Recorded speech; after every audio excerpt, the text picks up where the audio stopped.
Fans are scared of me. No one talks to me. No one wants to be my friend. They think I am unstable. They send me from planet to planet committing atrocities in their name. And as I get better at it, they fear me more and more. I am a victim of my own success. Conquest. I don't even get a real name. Only a purpose. I am capable of so much more, and no one sees it. Jack, Della, Maddalena recently beat Belal Muhammad by unanimous decision in a very impressive and all things considered dominant performance, defending the takedowns in a mostly stand-up affair, partly in thanks to Belal wanting to test his boxing and Jack's grappling ability. Following this win, Islam Makhachev would announce on social media that he will be facing Jack in his move to challenge for the 170-pound belt. Islam, who's coming off big wins, such as dropping and submitting Charles Oliveira for the lightweight belt, beating Volkanovski 2 times, once via decision, and then the rematch via head kick TKO. And finally, Dustin and Moicano via Darth choke back-to-back. For those who are unfamiliar, before UFC 315, Islam Makhachev had a couple of options he could choose. Face Arman Tsarukyan for the second time in a rescheduled bout, or in the first fight, Arman fought for his UFC debut on short notice when he was 22 years old, giving the current champ a hard fight in a grappling affair, which was quite competitive. Next was Ilia Topuria, who vacated his featherweight belt after back-to-back wins over Volkanovski and Max Holloway, both via vicious KO, and who was looking to make history and follow in the footsteps of Conor McGregor and become a 2-division champ at lightweight and featherweight.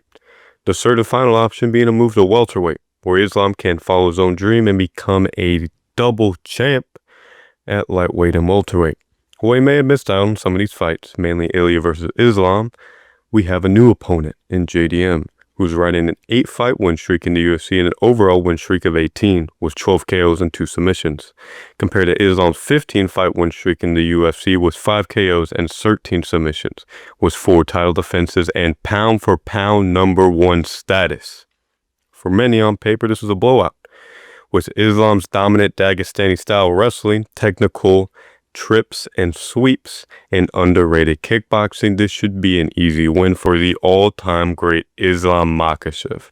By the end of this video, you will see that Islam versus JDM is much more interesting than you may think. Who is Jack Della Maddalena? Jack Della Maddalena, or JDM, made his UFC debut in 2022 against Pete Rodriguez, who was 4-0 at the time, who was known for his boxing.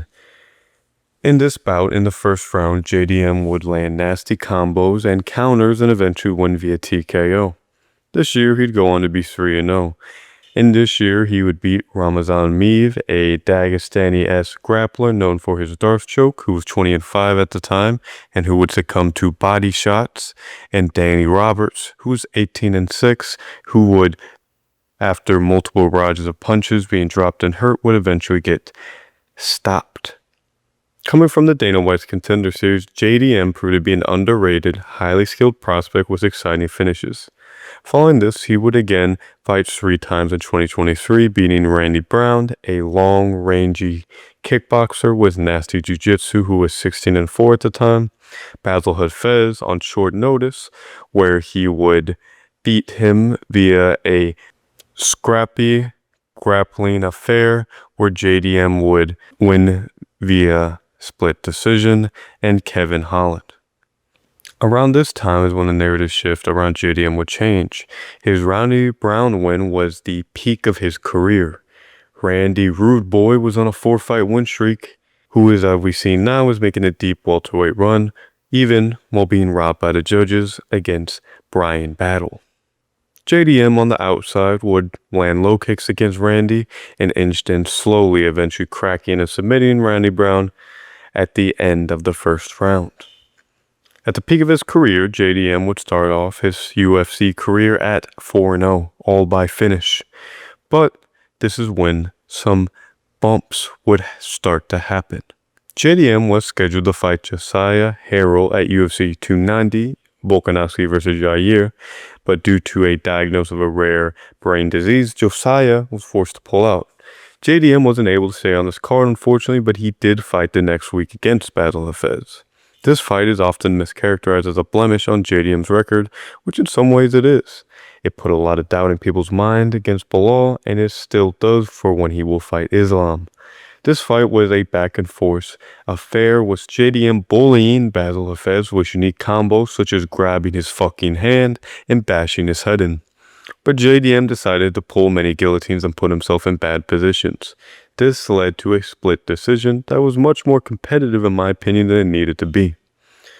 2 months later, he would face Kevin Holland, known for his brash behavior and talking in and outside the cage. This was a little bit lackluster, as in tandem due to the last performance, JDM would face some criticism, as it would, while in a clear win, I think for JDM, it would be a split decision in a competitive, but in my opinion, clear win for JDM with some decent moments such as a sick head kick and combo.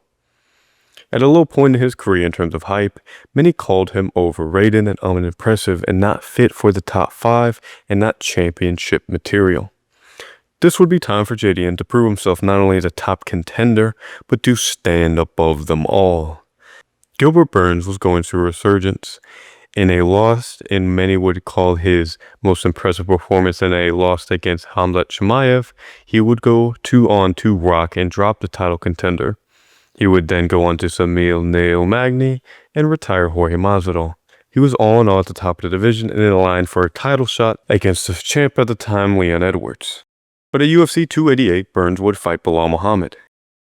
In a boring decision where after Burns tore his shoulder, Belal would outstrike him with body kicks, solid boxing, and good defensive grappling. After this fight, it would take a year for Burns to rehabilitate himself and recover, but in an anticipated comeback, he would face JDM in Miami. In a pick'em fight, this would be the toughest test of his career. In a back-and-forth fight, JDM would break his arm in the first round, which would have implications for his career. But even after getting his arm broken, he would be able to outstrike and scramble the top contender Burns, leading to a knee to the nose and a barrage of elbows, changing Burns' career forever. Even with this triumphant win, JDM would have fights outside the octagon. As a result of his forearm being broken, JDM would undergo 2 surgeries, the second one coming off an infection in the arm that was broken. JDM would have to take a year off. But during this time, Belal would have beaten Leon Edwards by a competitive decision and get scheduled to fight Shavkat Rakhmonov in December of 2024, but unfortunately Belal would have to pull out due to an infected broken toe. But this was a blessing in disguise. After beating Ian Gary, he would unfortunately be injured as a result of the fight and not be fit to continue to face Belal later that year. Belal, after being healed and ready to fight, the division would have to be scrambled around in order to make things happen. JDM was scheduled to fight Leon Edwards in England, but with Belal needing a fight, the UFC would have to take JDM out of that fight and put it against Belal in Montreal, Canada, leading us to where we are now, JDM versus Belal at UFC 315. Now that you're familiar with JDM, we can now look up how he matches up with Islam, the pound-for-pound #1, an all-time great, the man who finished Alexander the Great Volkanovski, Charles do Bronx Oliveira, Dustin the Diamond Poirier, and many more. 4 title defenses, 15 fight win streak, one of the greatest fighters, finishers to ever walk into the octagon. How will Jack Della Maddalena stand to that man? Well, let's get into that man. Who is Islam Makhachev? Made his UFC debut on May 23rd, 2015 via rear naked choke against Leo Kuntz. Islam was 21 at the time. This was before the rise of Khabib and the fighters coming out of this region. At this time, Islam was developing into who we know him as today. In this fight, his striking, particularly his boxing, was wild. With big hooks and overhands, he would get caught throwing kicks and take some time to get comfortable. What we did see was brutal judo throws and incredible transitions. He would later win this fight by rear naked choke. The Dagestanis, even then, were hyped up as to bring a Sambo style with a new level of grappling that we simply hadn't seen up to that point. Before Umar lost to Merab, the last time we saw a loss from this team was Islam's next fight against Alejandro Pan Adriano Martins. This one was quick. We didn't see too much from this fight as it was over in 2 minutes. Islam would start off aggressive, similar to his last fight, failing a takedown. Then while overextending on a punch, he'd be KO'd in the first round. Islam was still learning. He would then take about a year off, fighting in September of the next year against Chris Wade, who he would look much more tentative on the feet against, using his kicks, staying on the outside, then feint punches into a takedown, something that he'd become known for. Something that is interesting is that Islam, after taking out Chris, would get reversed and spend most of this first round on his back, throwing up triangles and staying safe. But after this round, it was a safe, solid performance where Islam would control the grappling exchanges, winning the next 2 rounds. This would be the start of the legendary run of Islam. Winning his next couple fights, he would soon beat Gleison Tibau via KO, Arman Tsarukyan in a great competitive fight, and soon break into the rankings, fighting the biggest fight of his career so far, going against Drew Dober. A fierce KO artist, and at the time the biggest lightweight in terms of weight, in at UFC 259 Israel Adesanya versus Jan Blachowicz, he would walk through Dober and manhandle him into an arm triangle in the 3rd round. Islam, aka Khabib 2.0, was on the world stage and in the fight fans' minds. Khabib would have retired in October of the previous year. Now that Islam wouldn't live in anyone's shadow, rather, he would leave the darkness of being the second best and take the torch of Khabib and enter in a whole new echelon of his own, all the way to a whole new division. But before we get ahead of ourselves, Islam would have some tests. He would then go on to beat Thiago Moises via rear naked choke and a surprisingly competitive fight, where Islam would have gotten taken down. In October of 2021, Islam would face Dan Hooker on one of the biggest cards of the year, again under the Jan Blachowicz card, where Jan would face Glover Teixeira. I don't know what it is, but Jan seems to give Islam some of that Polish power every time they fight, as Islam would proceed to rip Dan Hooker's arm off in 3 minutes flat. This was an inbred invasion, as Hamza would have choked out Li Jingliang on the same card, and everyone needed to pull out a 23andMe, check their family tree. Anything more than a straight line simply wouldn't survive in this climate, and the hate was getting out of hand. Islam would then get scheduled to fight Beneil Dariush on February 26 of 2022. Unfortunately, Beneil would have to pull out of this fight due to a broken fibula. This would then bring in Bobby Queen Green, or King Green, as some may call him. This was Islam's standout performance, as Islam would throw a head kick, bully Bobby, and bash his fucking head in until the rest stopped it. With Islam's dick surly on the table, demands were being made. Charles Oliveira, who was ripping the division in half, taking no prisoners, Ferguson, Chandler, Dustin, and Justin all being humble in this process, the champ at the time, Charles Du Bronx Oliveira, would have some doubts for the rising contender. Nepotism, aka being a spoiled brat, was being thrown at Islam. Even the champ was playing into this, calling Islam a Khabib replacement, a tool for the UFC to get oil in the Middle East. And some dinner with some dictators even, he was calling with a fight with McGregor. At the time, Charles wanted money or a rightful contender, and with Islam coming off a win over Bobby Queef Green, Many felt that he was trying to rise to the top with what Khabib left for him, but oil money talks, and somehow, someway, they got Charles Oliveira on a plane to Abu Dhabi, where he'd get rode like Khabib getting flown to Dubai.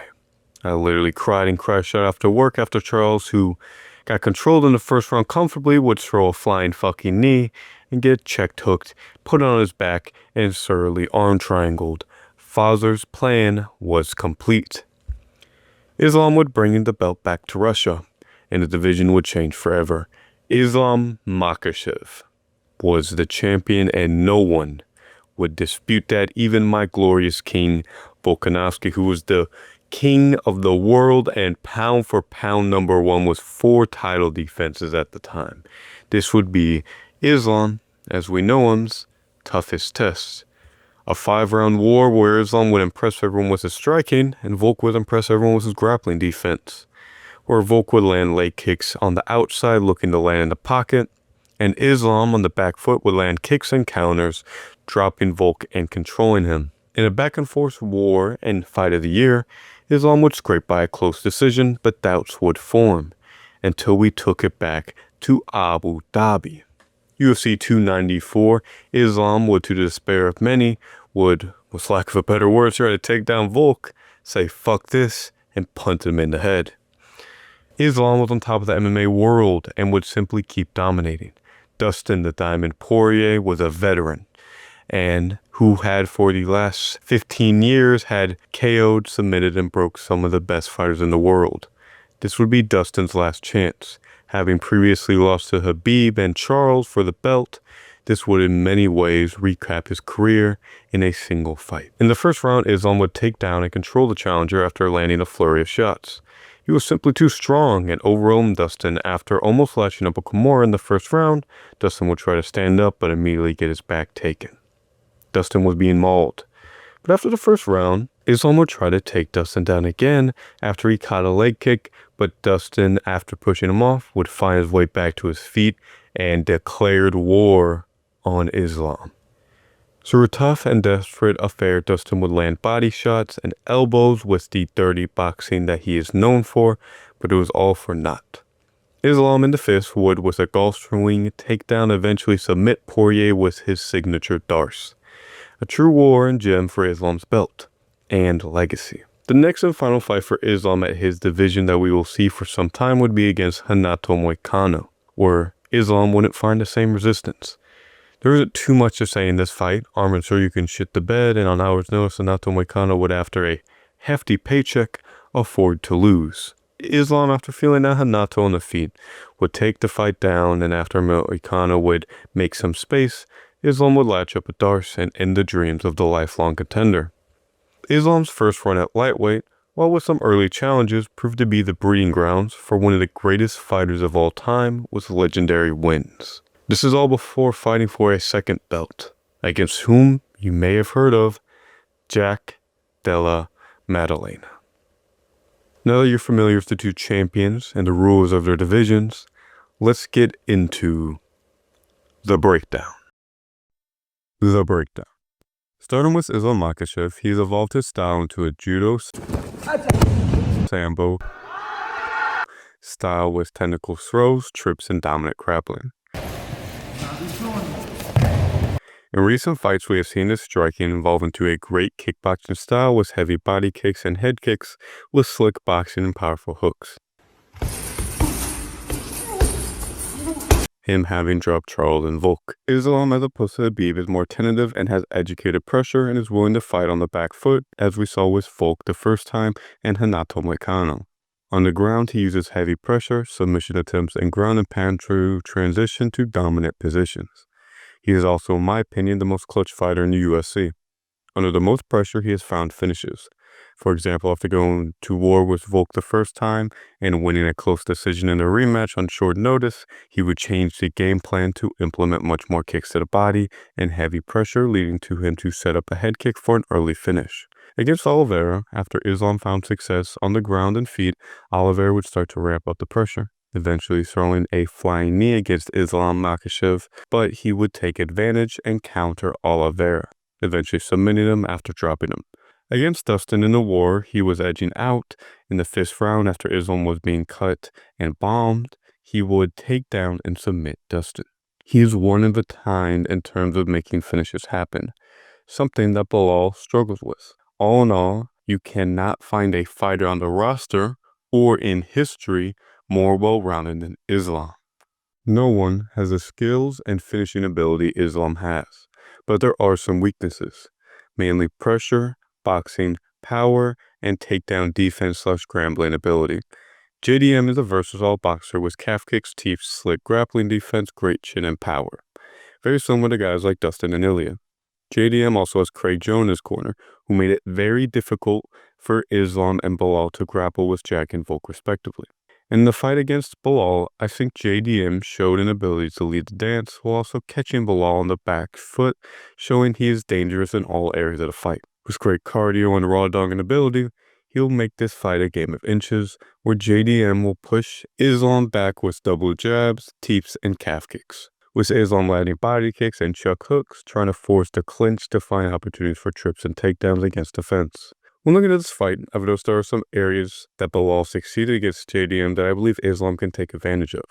For example, when JDM was on the ground, in order to get up and force scrambles, Jack would put himself in vulnerable positions to get ground and pounded. Islam has better control than Bilal in my opinion, and JDM's aggressive boxing style can cause car crashes where I can see Islam getting takedowns as a result of it. JDM should take notes from the Islam fight against Volk in terms of moving in and out, pressure and pace, and Volk's way of defending the takedowns and getting up.